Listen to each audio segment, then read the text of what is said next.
그런데 그래도 이제 성막을 하니까요, 최소한 여러분 모두가 성막은 그릴 수는 있으셔야 될 것 같아요. 이제 제가 그리는 이 그림을 다 그리실 수 있어야 되거든요. 가장 그냥 기본으로 이제 성막을 그리실 때는 방향이 중요해요. 이렇게 동서남북을 먼저 잡으시고요. 성막에 세 구조가 있다고 했습니다. 그랬죠? 무엇이 있죠? 성. 모르시나요? 네, 지성소, 성소, 바깥들 이렇게 있어요. 세 구조, 달걀이랑 똑같다 그랬잖아요. 달걀에 껍질이 있고 흰자가 있고 노른자가 있는 것처럼. 지난주에 안 오셔서 첫 번째 교환 못 받으신 분은 아마 가시면서 좀 갖고 가시면 좋을 것 같아요. 세 부분으로 나눠져요. 바깥들이 있고요. 그 다음에 성소가 있고 지성소가 있어요.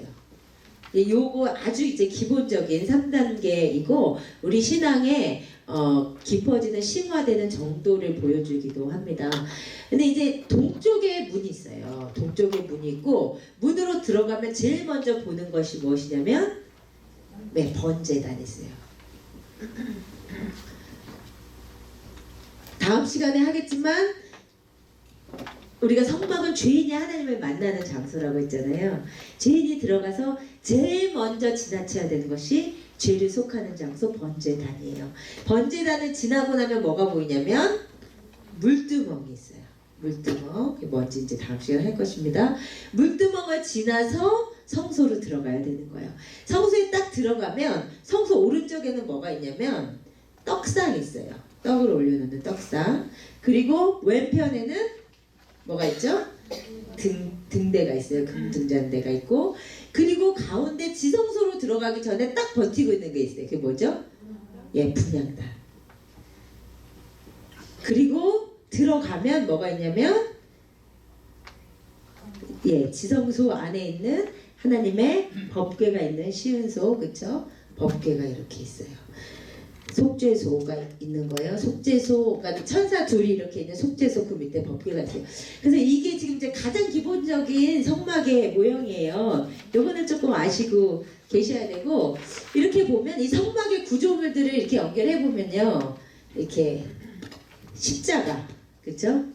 십자가, 큰 십자가로 되어 있어요. 그래서 이 성막은 이제 그 전체가요 다 예수 그리스도를 보여주는 것입니다. 그래서 성막의 삼중 구조는 지성소와 성소와 바깥뜰로 되어 있고 십자가 형태로 기구들이 배치되어 있어요. 그럼 오늘은 이 성막의 이제 기본적인 것 중에 가장 먼저 성막의 외양부터 하겠습니다. 우리 2페이지로 넘어가 볼게요. 성막의 외양이 어떻게 되어 있는지 그 그림을 잠깐 보시겠습니다. 바깥에서요 성막을 딱 보면 이렇게밖에 안 보여요. 지금 그림이 좀 적은 거를 확대해서 조금 희미하기는 한데, 이게 이제 지나가는 죄인이요, 성막 옆을 지나가는 죄인이 보게 되는 그림이 딱 요거예요. 뭐냐면 이 지성소와 성소가 4개의 덮개로 덮여 있는데 제일 맨 위에 있는 덮개가 해달의 가죽 덮개예요. 해달의 가죽, 이제 다음에 하겠지만 방수용으로 하는 덮개인데, 해달의 가죽이 칙칙한 색, 황갈색의 해달의 가죽이 이 지성소와 성소를 덮고 있고, 그리고 울타리는 세마포로 된 흰색 울타리, 이렇게 보여요. 외양을 이렇게 지나가면서 보면 굉장히 볼품이 없고 평범한 모습이에요. 마치 이것은 무엇을 보여주냐면요, 이사야 53장 2절에서 3절의 말씀이 연상이 돼요. 같이 읽어보겠습니다. 시작. 그는 고운 모양도 없고 풍채도 없은즉 우리의 보기에 흠모할 만한 아름다운 것이 없도다. 그는 멸시를 받아서 사람에게 실어버린 바 되었으며, 예수 그리스도의 겉모습이 이사야 53장에 볼품이 없는, 흠모할 만한 아무 것이 없는 모습이라고 했거든요. 성막이요, 하나님이 사람을 만나주시는 장소, 하나님이 오시는 장소니까 너무 화려하고 의리의리해 보이면 좋잖아요. 우리가 한국의 절들 다녀보면 정말 화려하잖아요. 아주 그냥 멀리서 봤을 때도 진짜 번지르르한 엄청난 그 구조물을 가지고 있잖아요. 근데 성막도 그러면 좋은데 이렇게 볼품없는 모습이라는 거예요. 그런데 겉으로 보기에는 이런데 겉으로 보기에는 이 해날의 가죽에 덮인 저 칙칙해 보이는 건물 안으로 들어가면 엄청난 금이 입혀진 엄청나게 화려하고 아름다운 성막 안이 펼쳐진다는 것이에요. 뭐냐면 2번인데요. 바깥에서 안은 볼 수가 없게 되어 있어요. 성막을 둘러싼 울타리의 높이가 2.5m에서 사람 크기보다 커서 안을 볼 수도 없고 성막을 지성소와 성소를 저렇게 해달의 가죽으로 덮고 있어서 겉으로 봤을 때 그 안이 그렇게 아름다울지는 상상이 안 되는 거예요. 그러니까 성소 안에 그 지극한 아름다움과 그 영광에 대한 단서를 외모가 조금도 주지 않고 있다는 거예요. 무슨 말인지 아시겠죠? 그러니까 마치 이것은 골로새서 2장 3절처럼 그 안에는 지와 지식의 모든 보화가 감추어져 있느니라고 했거든요. 그러니까 마치 이것은 어떤 메시지를 주냐면 우리가 예수를 믿는다는 거 있잖아요. 예수라는 분. 우리가 예수를 잘 모르고 봤을 때는 그렇게 매력적이지 않아요. 그렇잖아요. 그런데 예수를 알고 예수 안으로 들어가 보면 그 안에는 정말로 지식과 보화와 보배와 좋은 것이 다 숨겨져 있는 거예요. 마치 성막이 꼭 그런 것 같다는 거죠. 겉으로 봤을 때는 그냥 세마포 흰색 울타리에 칙칙한 지붕밖에 안 보이는데 그 안으로 직접 들어가 보면 성소 안으로 들어가 보면 지극한 아름다움과 영광이 펼쳐진다는 거예요. 예수가 꼭 그렇다는 거예요. 네. 겉으로 봤을 때 흠모할 만한 아무 것이 없고 예수가 막 너무 매력적이어서 믿은 사람이 누가 있어요. 따분해 보이고 아무것도 아닌 것 같은데 예수를 경험해 보면 그 안에는 그 귀한 것이 그 아름다운 지극한 영광이 다 숨겨져 있는 것처럼 마치 성막이 그렇다는 것이에요. 아셨죠? 이것이 성막의 외양이 주는 영적인 메시지입니다. 그런 것을 좀 이제 쓰시면서 하시라고 제가 이제 빈칸을 만들어 놨어요. 이것이 이제 성막의 외양이에요. 그 다음에 볼 것은 이제 성막의 울타리를 보겠습니다. 성막의 울타리가 어떤지 다음 사진을 좀 볼게요. 이게 성막의 울타리예요. 성막의 울타리. 성막의 울타리를 어떻게 지라고 하셨는지 우리 출애굽기 27장 9절에서 15절을 좀 같이 찾아보십시다.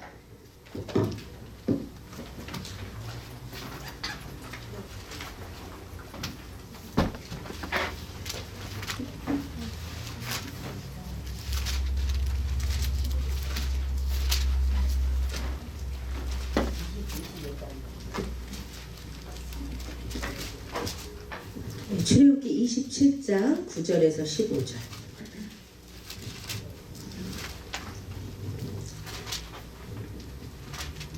이 성막의 울타리 저와 여러분이 한 절씩 읽으십시다. 출애굽기 27장 9절에서 15절 제가 먼저 읽습니다. 너는 성막의 뜰을 만들지니 남쪽을 향하여 뜰 남쪽에 너비가 100규빗의 세마포 휘장을 쳐서 그 한쪽을 당하게 할지니 그 기둥이 수물이며 그 받침 수몰은 노수로 하고 그 기둥의 갈고리와 가름대는 은으로 할지며 그 북쪽에도 너비가 100규빗의 포장을 치되 그 기둥이 스물이며 그 기둥의 받침 스물은 노수로 하고 그 기둥의 갈고리와 가름대는 은으로 할지며 뜰의 옆곧 서쪽에 너비 50규빗의 포장을 치되 그 기둥이 열이요 받침이 열이며 동쪽을 향하여 뜰 동쪽의 너비도 50규빗이 될지며 문 이쪽을 위하여 포장이 15규빗이며 그 기둥의 셋이요 받침이 셋이요 문 저쪽을 위하여도 포장이 15규빗이며 그 기둥이 셋이요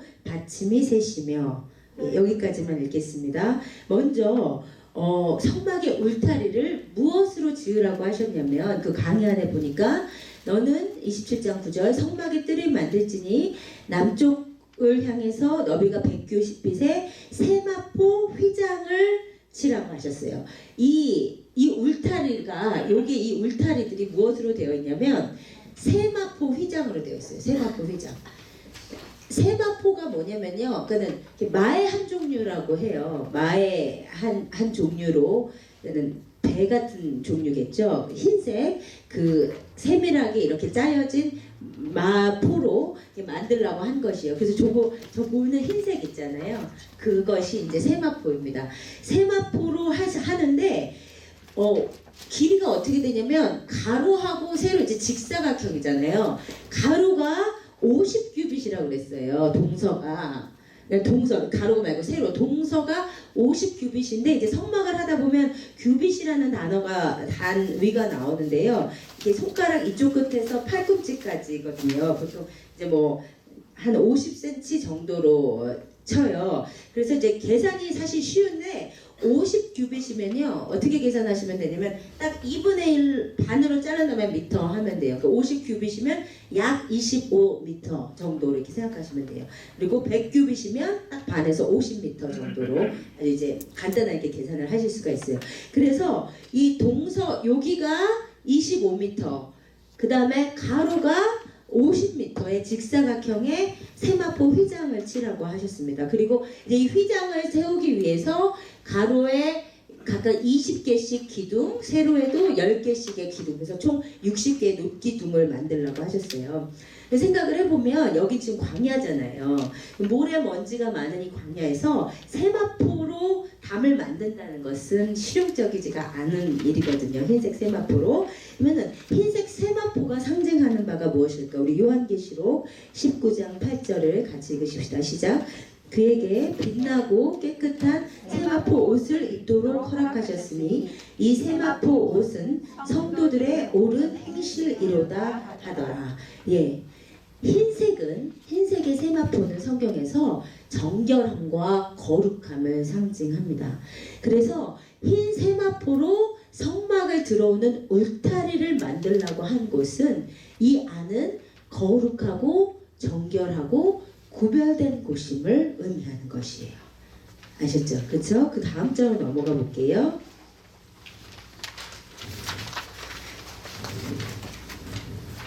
그 다음에는 이 흰색 세마포를 세우기 위해서 기둥을 세우는데요. 이 기둥이 무엇으로 되어 있냐면 그 조각목이라고, 그러니까 아카시아 나무라고 그래요. 시띠나무라고도 성경에 되어 있고, 시띠나무로 된 기둥에다가 놋을 입혔어요. 놋기둥 60개가 있었던 거예요. 그러니까 이제 60개의 나무가 달려있는 겁니다. 이것이 상징하는 바는 갈라디아서 3장 13절 같이 읽겠습니다. 시작. 그리스도께서 우리를 위하여 저주받은 바 되사 율법의 저주에서 우리를 속량하셨으니 기록된 바 나무에 달린 자마다 저주 아래 있는 자라. 십자가는 이 나무는 예수 그리스도의 십자가를 상징하는 것이에요. 우리를 정결하게, 나중에 할게요. 우리를 정결하게 거룩하게 하기 위해서 나무로 만든 기둥을 세워주신 거예요. 예수 그리스도의 십자가로 말미암아 정결케 됨을 상징을 하는 것입니다. 거기다 이제 놋을 입혔다고 했어요. 놋이 상징하는 바는 이게 지금 놋을 입힌 모습이거든요. 밑에 사진 말고 위에 사진이에요. 밑에 사진은 이제 이따 하겠고요. 위에 사진인데 놋이 상징하는 바는 민수기 21장 9절 같이 읽겠습니다. 시작. 모세가 놋뱀을 만들어 장대 위에 다니 뱀에게 물린 자가 놋뱀을 쳐다본 즉 모두 살더라. 예, 성경에서 놋은요,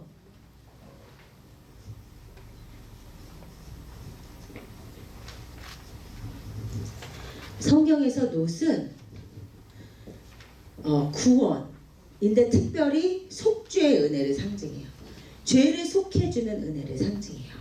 그래서 놋뱀을 모세가 만들어서 장대 위에 높이 올릴 때 그것을 본즉 살았잖아요. 그것은 속죄 은혜, 죄를 속하는 은혜를 놋이 상징합니다. 그렇게 해서 그러면 이 울타리를 봤더니 나무에 예수 그리스도의 십자가를 상징하는 나무에 속죄의 은혜가 입혀짐으로 말미암아 희게 된 것이에요. 그 구원의 은혜를 보여주는 것이 울타리란 말이에요.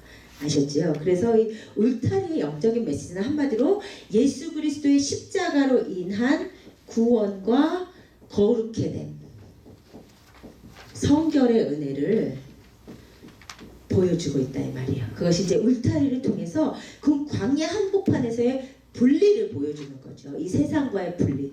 죄로 인해서 이것은 정결케 된 것이다. 이것은 죄로부터 정결케 된 것이고 구별된 곳이다. 분리된 곳이다. 이것이 흰색 세마포 휘장이, 흰색 세마포 울타리가 보여주는 것입니다. 아셨죠? 지금까지 어려우세요? 괜찮으세요? 예. 그런데 이제 제가 여기서 한 가지 조금 짚고 넘어가고 싶은 게 뭐냐면, 울타리의 기둥은 나무에다가, 시든 나무에다가 노스로 입혔어요. 그런데 성소로 들어가서 성소의 기둥과 또 지성소의 기둥은 똑같은 나무에다가 금을 입혀요. 이게 지금 차이가 있거든요. 보면 우리가 이제 성막을 하면서 보면 놋은 아까 말씀드린 대로 특별히 죄를 속해 주시는 은혜를 상징하는데, 그래서 성막 바깥 기구들은 놋을 많이 쓰는데요. 근데 성막 안으로 들어가면 놋이 거의 안 보이고 금으로 다 바뀌어요. 이게 의미하는 바가 뭘까요? 놋에서 금으로 재료가 변한단 말이에요. 똑같은 기둥이, 성막 울타리는 나무에다가 속죄의 은혜를 입히는데 성소와 지성소의 기둥에는 금을 입혀요. 놋은 죄를 속하는 속죄의 은혜를 상징한다면, 금은 성경에 언제나 우리가 하늘나라 가면 다 금이 입혀졌다잖아요. 금은 하나님의 영광을 상징해요. 근데 이게 뭐냐면요, 성막 바깥 뜰의 기구들은 처음에 죄인이 들어가서 가장 중요한 게 정결케 되는 은혜거든요. 속죄의 은혜가 중요한 거예요. 그래서 놋으로 많이 있는데, 처음에 우리가 예수를 믿으면 그 예수는 뭐냐면 나의 죄를 속해 주시는 예수, 그게 처음이잖아요. 그런데 그 속죄의 은혜에서 끝나는 것이 아니라, 우리가 죄를 없이 하게 된 데서 끝나는 것이 아니라, 그곳에서 더 들어가면 우리를 어떻게 만들어 주시냐면 하나님의 영광 가운데로 초대를 해주시는 거예요. 근데 똑같은 십자가인데 속죄의 십자가에서 하나님의 영광을 경험하는 영광의 십자가로 우리를 점점 인도해 주신단 말이에요. 무슨 말인지 아시겠죠? 그러니까 우리가 바깥들에서 우리의 신앙이, 지금 이제 성막에서 결국 봐야 될 것은 우리의 신앙이 바깥들에서 성소에서 지성소로 심화되어 가야 되거든요. 그렇죠? 바깥들에서 언제나 경험하는 것은 죄인이 죄를 속하는 은혜예요. 대속의 은혜예요. 근데 그것만 하고 끝나는 것이 아니라는 말이에요. 성소로 들어가서 이제 친밀한 성결의 은혜를 경험해야 되고, 근데 지성소로 들어가면 영화의 은혜, 영광스럽게 변하는 은혜를 경험해야 되거든요. 이 은혜로 깊어져야 되는데 바깥틀에는 보통 놋들이 많다는 거예요. 근데 안으로 들어갈수록 하나님의 영광의 십자가로 우리를 인도한다. 무슨 말인지 아시겠죠? 예. 그래서 같은 기둥인데 금 기둥으로 이제 변화한다는 것입니다.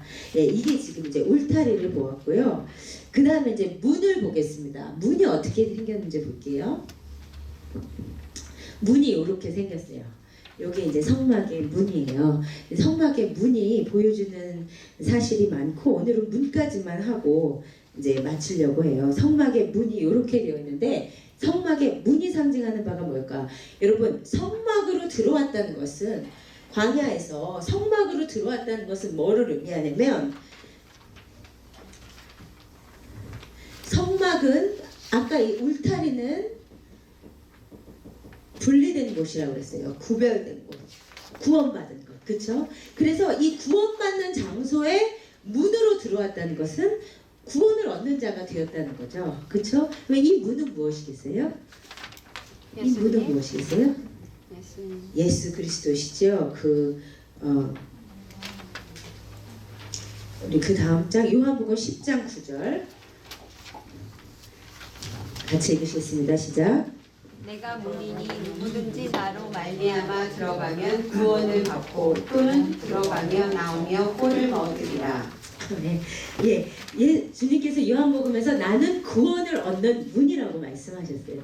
이 성막의 문은, 문 자체가 예수 그리스도를 상징하는 거죠. 우리가 예수 그리스도를 통해서 구원을 얻을 수 있는 거예요. 문은 예수 그리스도를 상징합니다. 그런데 이 문의 특징을 보면요, 주님께서 이 문을 4가지의 색깔로 수놓아 만들라고 하셨어요. 그것이 출애굽기 27장 16절입니다. 같이 읽으십시다. 시작.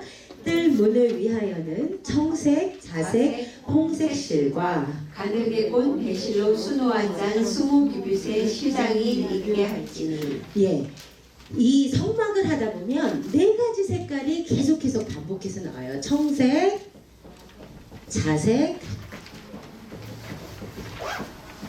홍색 실과 가늘게 꾼 배실이니까 무슨 색이죠? 흰색이에요. 요 네 가지가 성막의 가장 기본적인 색입니다. 이 네 가지가 가장 성막의 기본적인 색이에요.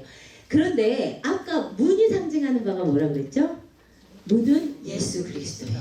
내가 문이니 나로 말미암아 구원을 얻는다. 그래서 문이 구원 얻는 예수 그리스도 그 자체를 상징한단 말이에요. 그래서 이 문에 입히게 하신 네 가지의 색깔 또한 예수 그리스도의 성품을 상징을 하는 것이에요. 그럼 이 네 가지 색깔이 보여주는 것이 곧 예수 그리스도다 이 말이에요. 그러면 청색이 보여주는 것이 예수 그리스도의 어떤 성품이냐?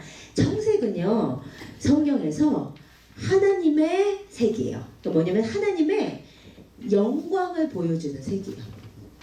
하나님의 신성. 그것이 이제 어디 나와 있냐면 출애굽기 24장 10절 같이 읽으십시다. 시작. 이스라엘 하나님을 보니 그 발 아래에는 청옥을 편 듯하고 하늘같이 청명하더라. 예, 청옥을 편 듯하고 이스라엘의 존귀한 장로들이 하나님의 영광을 봤더니 청옥을 편 듯했대요. 이 청색은 하나님의 영광을 보여주는 색이에요. 또 하나 에스겔 1장 26절 같이 읽읍시다. 시작. 그 머리 위에 있는 궁창 위에 보좌의 형상이 있는데 그 모양이 남보석 같고 그 보좌의 형상 위에 한 형상이 있어 사람의 모양 같더라. 예, 에스겔서에서도 하나님의 형상을 보는데 그 색깔이 남보석 같았죠. 이 남색, 청색, 다 블루 색깔이에요. 그래서 블루는 하나님의 영광스러운 신성을 보여주는 거예요.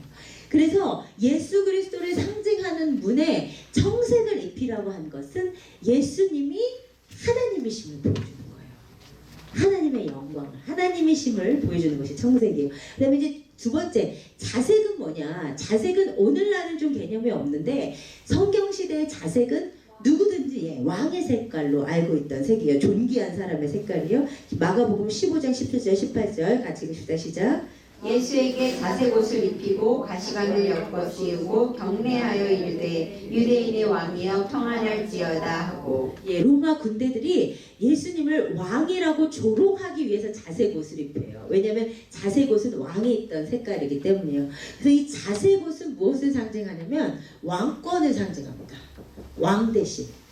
그래서 예수 그리스도를 상징하는 문에 자색 옷을 입혔다는 것은 예수 그리스도가 왕이심을 상징하는 거예요. 아셨죠? 그 다음에 이제 홍색은 무엇이냐? 홍색도 아주 분명한 색깔이죠. 베드로전서 1장 18절에서 19절 읽으십시다. 시작.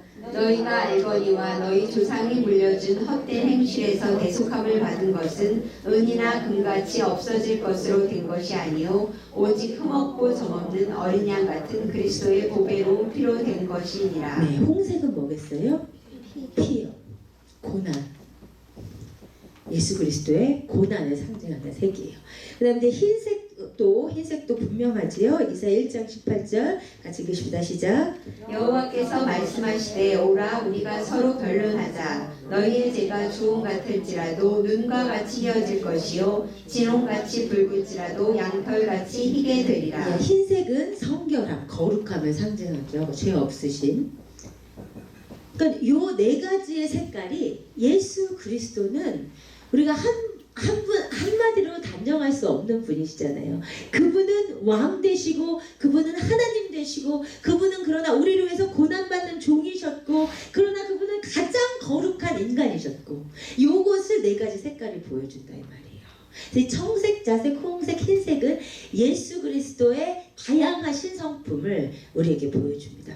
그런데 요것이 이제 재밌게도 또 연결되는 것이 뭐냐면 사복음서예요. 우리가 이제 예수 그리스도에 대해서 그 사역이 4개 복음서로 나뉘어져 있잖아요.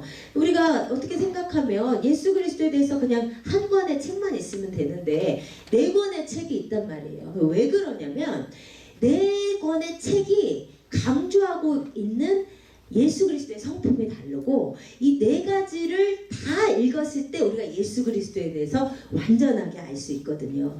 그런데 특별히 그 사복음서 중에서도 예수 그리스도가 하나님의 아들이심을 하나님이심을 강조하고 있는 복음서가 있어요. 그게 뭐죠? 요한복음이에요.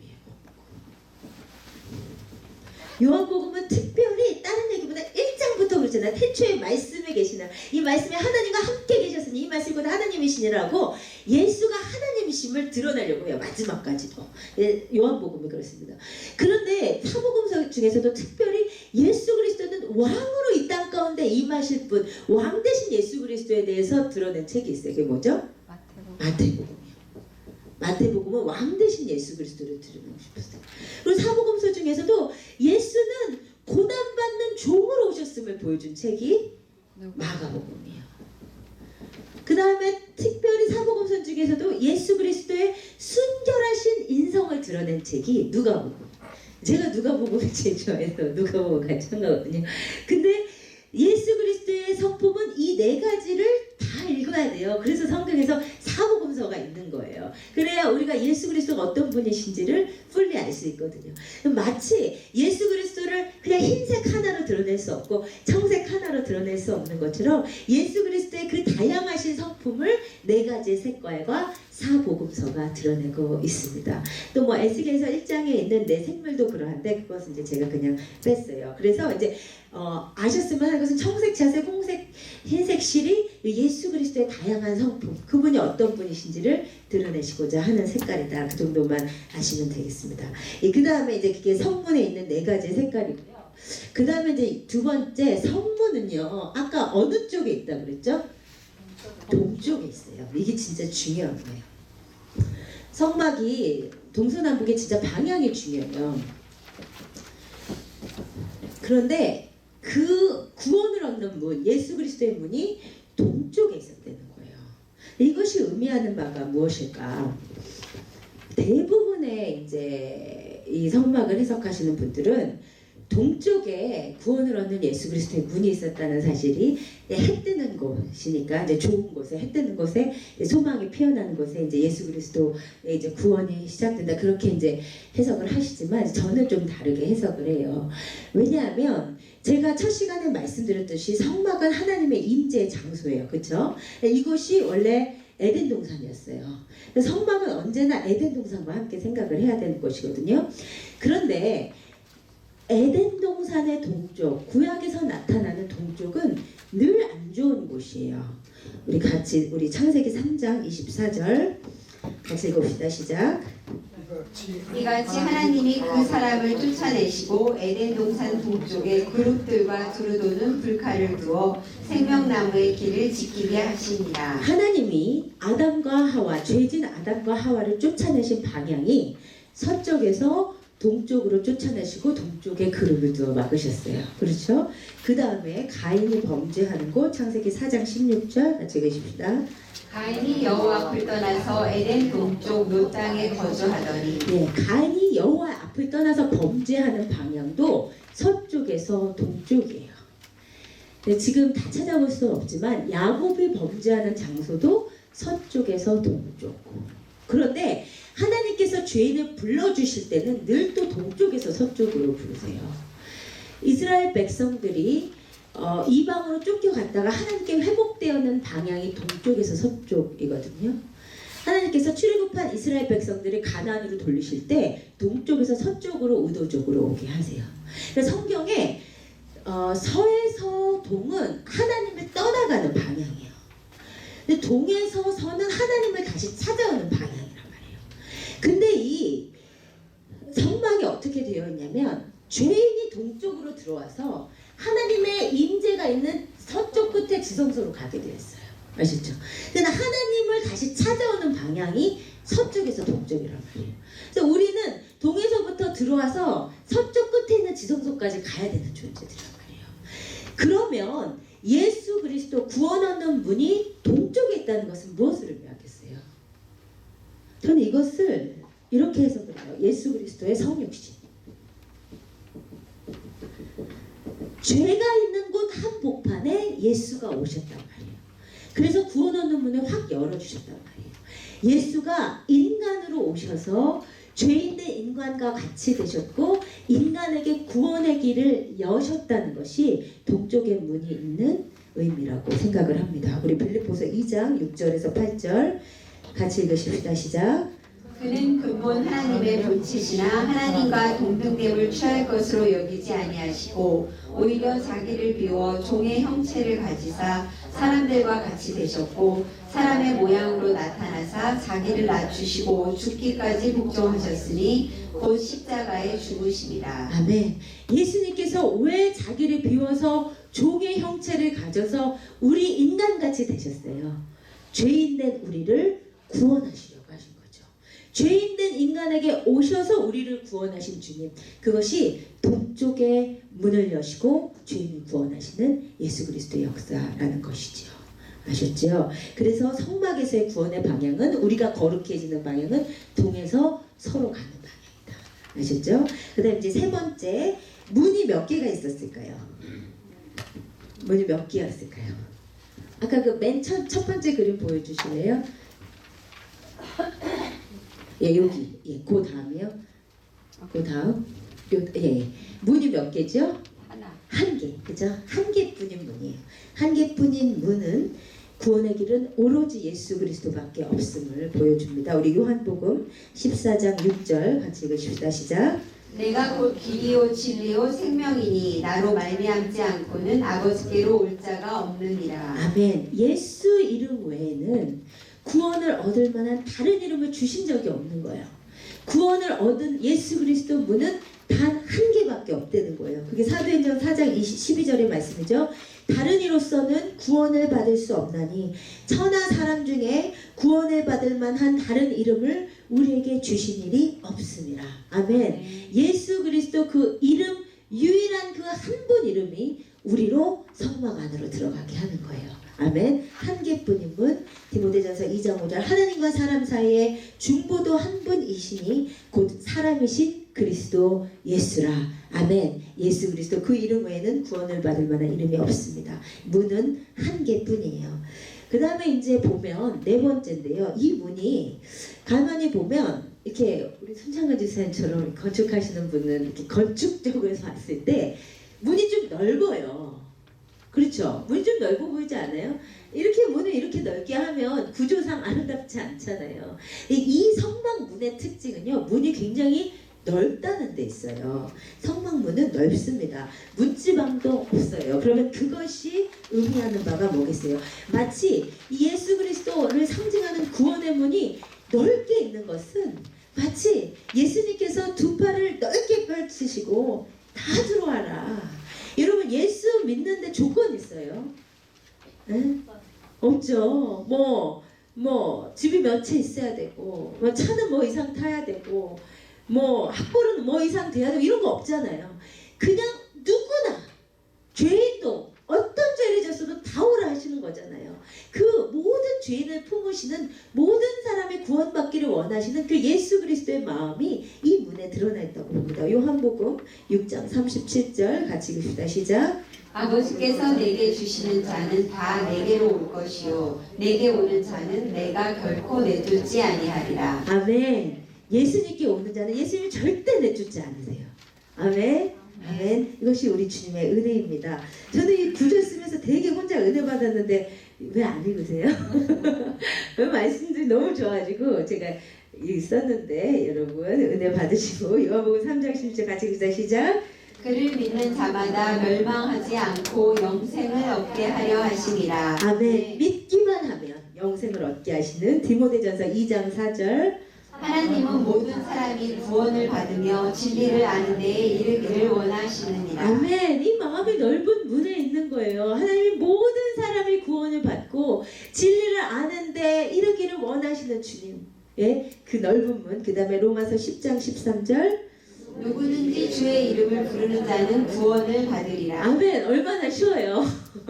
누구든지 주의 이름을 부르는 자는 구원을 받으리로다. 아멘. 그 귀하신 이름. 부르기만 하면 구원받는 그 이름. 그 귀하신 이름 우리에게 주신 거예요. 이사야 55장 1절. 오라 너희 모든 목마른 자들아 물로 나아오라. 돈 없는 자도 오라. 너희는 와서 먹되 돈 없이 값 없이 와서 포도주와 젖을 사라. 여기 있잖아요. 돈 없는 자도 오라. 우리 다 오라는 거예요. 돈 없는 자도 와서 너희는 값없이 와가지고 포도주를 사라. 값없이 젖을 사라. 값없이 구원을 받아라. 너무 쉬우니까 이거 안 하는 거예요. 그렇죠? 이 문이 들어가기 어려운 문이 아니었어요. 넓게 열려 있어서 오라 하시는 문이었어요.